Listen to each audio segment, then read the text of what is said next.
everyone, I'm back, and I've got a lot to talk about. First off, I wanted to do a little add-on to the last video I did, which seems like it was an eternity ago. I've been getting really lazy about doing my videos once a week, haven't I? But, yeah, a little bit of an add-on about wrestlers dealing with scripted dialogue and learning how to act and how that might actually help them, deliver the dialogue, in WWE's case.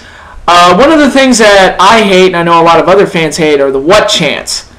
Now, one possible solution for making those go away, assuming the WWE wants them to go away, they might think the fan participation is great, so they might not want to deal with it. But, maybe if the wrestlers didn't talk so awkwardly when they deliver their promos, because a lot of times, they pause in between sentences the way they talk, and it sounds like they're waiting for the what chants. Maybe if they work with a dialogue coach or,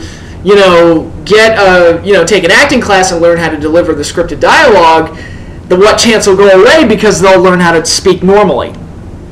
I don't know. There's a possible idea. That might be one idea to get rid of the what chants. So that's a little add-on to the last video I did. More to talk about. I'm not going to do a full-fledged preview of Survivor Series. I am going to order it because I want to see The Rock wrestle. And they didn't even build the match up well. I just want to see The Rock wrestle. He could be wrestling fucking Santino Marella. I would probably still order it. But, they've made R-Truth and Miz look like bitches, and I don't like the idea of Cena picking Rock to be his partner, and they sound like an old married couple now whenever they argue, and they mentioned Twitter about 100,000 times on Raw this week, which... new drinking game. Every time WWE mentions Twitter, take a shot. You'll be dead by the end of hour one. But yeah, even though that match has been built up terribly and Miz and R-Truth do not look like a threat to this team at all whatsoever, which probably means that they're going to win, because, there's the idea of the job push where you make a guy lose 3 or 4 times and make him look like shit, and then they get the shock win at the pay-per-view. I've seen that happen a lot in the last few years. But I just want to see The Rock wrestle. That's good enough for me to make me want to spend my money. Hopefully it's not a disappointment like Raw was. And I'm not saying that Raw was terrible. I've seen worse, but it was a very blasé show at best. And the rest of the card, I don't give a shit about Del Rio and Punk. I've said that before. Mark Henry and Big Show, which I'm actually going to use as an example for the key discussion on this week's video, benefits from good booking. I just wish I actually gave a shit about the two characters. It's just I feel like the wells run dry on Big Show and Mark Henry. I've never really cared about, but if they put that kind of competent booking behind someone that I actually did have faith in, maybe I would actually care, but I don't care. And Orton and Barrett is the Survivor Series match? Really? That to me feels like, and again, this goes back to me not really giving a shit about Wade Barrett, but I hear that feud, I think of Dusty and Bossman when they had a Survivor Series match with their teams, but that one was tolerable because it was like, oh, well, they already have 4 or 5 other matches and they need one more, so that one will be the tag-on, or, the tacked-on one. But I'm thinking, why didn't they do, Mark Henry and Big Show as the Survivor Series match, just to, build up that rematch a little bit more, not do it right away at Survivor Series? And that's, just kind of my take on it. Morrison's in the U.S. title picture because he won 1 match, even though he's been a non-factor for 3 or 4 months, whatever. So this card is just kind of, The Rock's on it. That's kind of my reaction to the whole thing. So... yeah, I'm tuning into Survivor Series tomorrow, although I think, actually I know, the Giants are going to get the Sunday night game against the Eagles, and kind of want to watch that, so I don't know how I'm going to approach this. I might just DVR the pay-per-view, watch the game live, and then watch the pay-per-view afterwards, and maybe, watch it the next day or something, and just avoid spoilers. Because that's kind of what I did last week with the high noon Chikara pay-per-view. I didn't watch it live, but I ordered it, and the great thing about Go Fight Live is that you can download. Once you've ordered it, you can download it anytime you want. And it was on at the same time the Giants were playing, and I just had to watch that heartbreaker against San Francisco. But I did watch the pay-per-view, and I enjoyed it. I thought Chikara put on a good show. I was impressed with the the production values. I'm not saying it was on par with WWE, but it looked better than, say, the ROH pay-per-views. Again, not putting down Ring of Honor.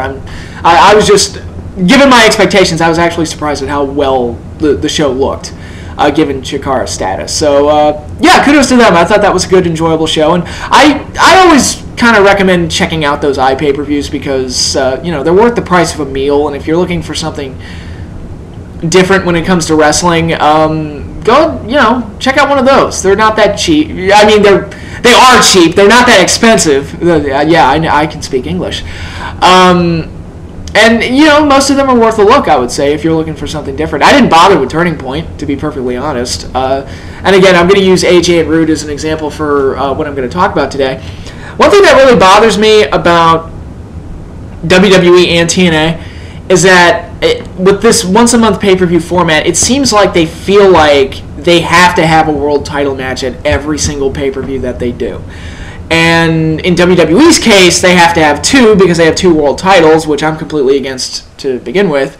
And what the fuck? I mean, is the brand extension still around or what? I mean, because I'm seeing SmackDown guys show up on Raw every week, and it's called the Super Show era, so...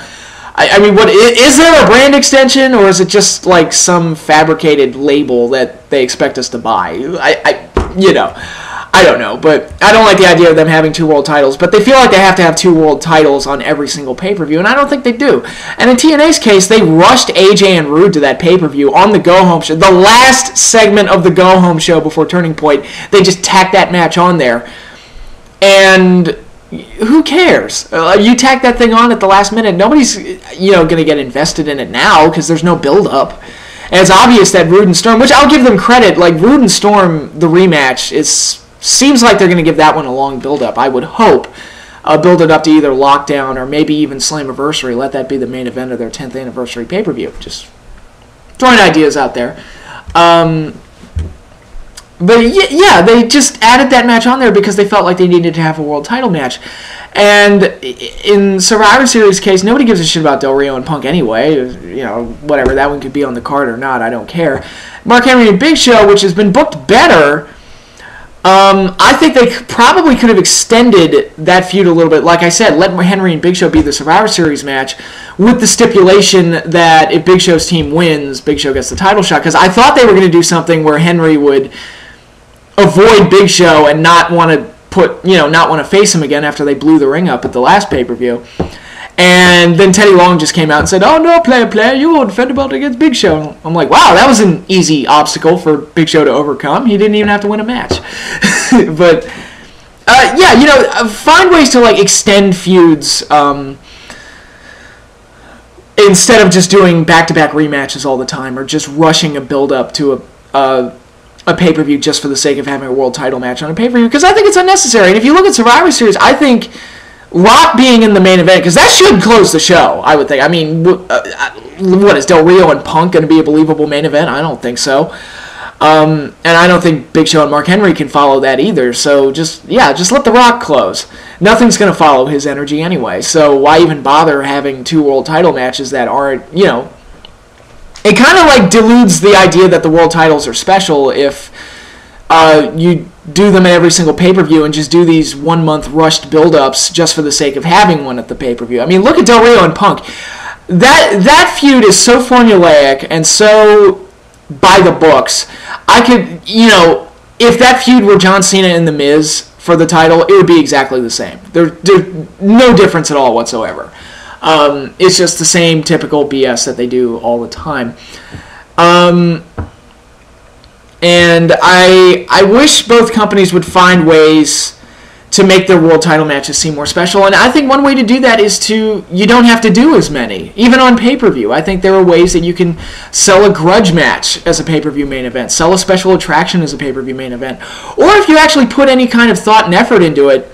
I said last year, and Paul Heyman said the same thing when TNA did the whole effing show, which wasn't a pay-per-view, it was a TV show, but he said that Motor City Machine Guns versus Beer Money could have been sold as a main event on that show. And I agree with him. They, for people watching TNA at that point, a lot of them would have told you that it was the only good thing about TNA in 2010 was the Beer Money Machine Guns feud. They were the best matches, hottest feud, let them close the pay-per-view. And you don't need to, do a world title match that has very little build-up going into it. You can kind of, if you've got a world title match being set to be built up, it's like, all right, you can hold off for a month and let Beer Money and Machine Gun shine for a little bit. Let them steal the show. And then the next month you can do whatever title match you was playing now that it has an extra month of build-up. Kind of like, they're doing AJ and Roode again at Final Resolution, which is fine, and I think they did a much better job of setting that match up on Impact this week.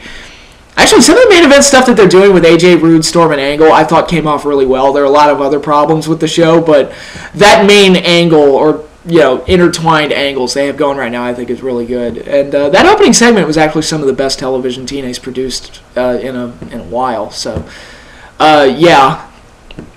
But I think if if they put more effort into elevating things that are beneath the world title to believable main event status, like back in the day, matches like Ricky Steamboat and Randy Savage could have been a pay-per-view main event. I mean, they were sharing the spotlight with Hogan and Andre, so it wasn't going to be. But, several Intercontinental title matches back in the day could have been believable main events.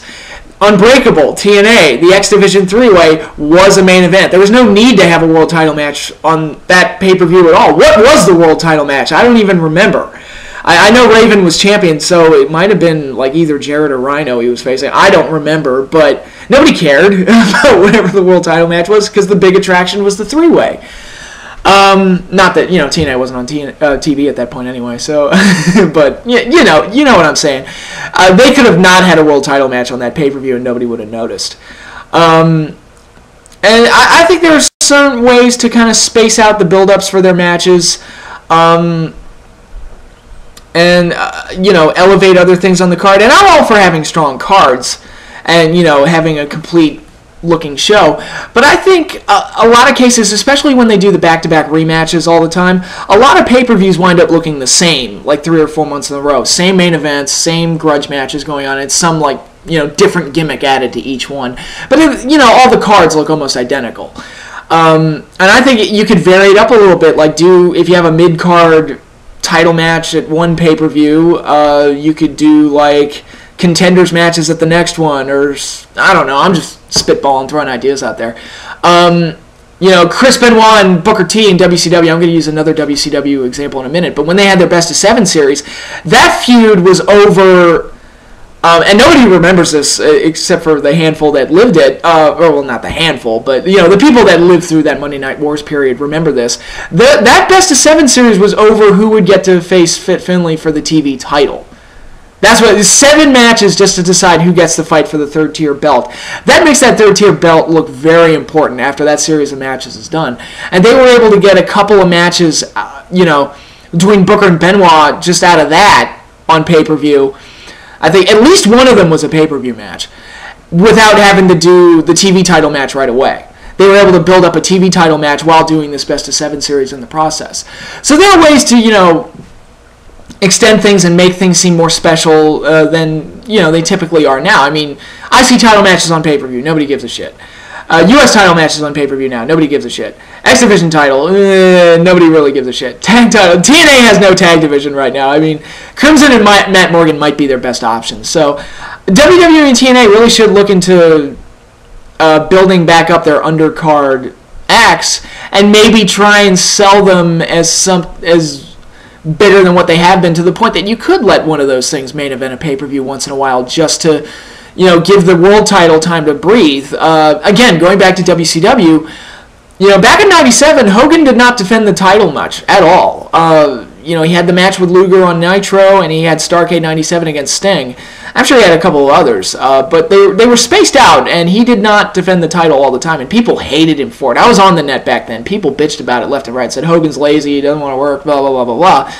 But to me, it made the world title matches actually feel like a special attraction. Even when they did it on TV, I feel like if you do a world title match on TV, you should probably spend a few weeks building it up or something so that it actually does feel like a big deal. Because, WWE, they're doing 24 world title matches on pay-per-view every year, in addition to all the ones that they do on TV. And TNA, look what they did after Bound for Glory. It felt like we were having a world title match every week for 4 weeks straight.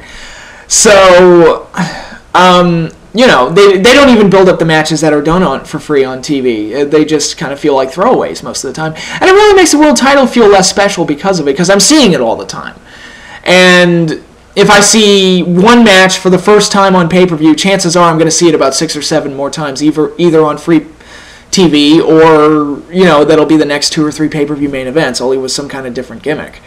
And I think there's more room to be more creative. I think there's room to build up rematches. Like, instead of doing 4 or 5 rematches in a row like they did with Orton and Christian, you could say, do the first match and then spend 6 months building up the rematch, building anticipation for that rematch. If the first match was really good, make the fans think, oh God, I want to see that again. Well, you make them wait for it. And I think that's another thing that they could do. Unfortunately, it seems like the only way we get long build-ups nowadays is if somebody gets hurt for real and somebody gets taken off TV because of it. Although, like I said, TNA, they're giving me the impression that they want to do that with Root and Storm. Like, spend a long time building up the rematch. Whether or not they do that, I don't know. I think they could give Storm plenty of things to do in between. That's kind of what this thing with Angle seems to be, where they're giving Storm something to do in between before he gets built back up to face Bobby Roode on pay-per-view, which could be a big deal. And, so you don't have to pull the trigger all the time on world title matches, and you don't have to do a world title match at every single show. It's just a matter of trying to make things seem special and trying not to overdo things and let things boil and simmer for a while before you give it to the fans right away. Make them want it first before you give it to them right away. Things like that. I don't think they're going to change that anytime soon. I'm just saying what I would like to see and what if I were booking. Not that I'm a booking genius by any stretch of the imagination, but something that I'd like to see more wrestling companies do. Ring of Honor seems to do that, actually. Not that Ring of Honor is setting the world on fire or anything right now, but they seem to kind of stretch things out for a really good length of time, like they did with Generico and Steen last year. I thought some of the stuff they did there was really good. But we shall see how everything turns out from here.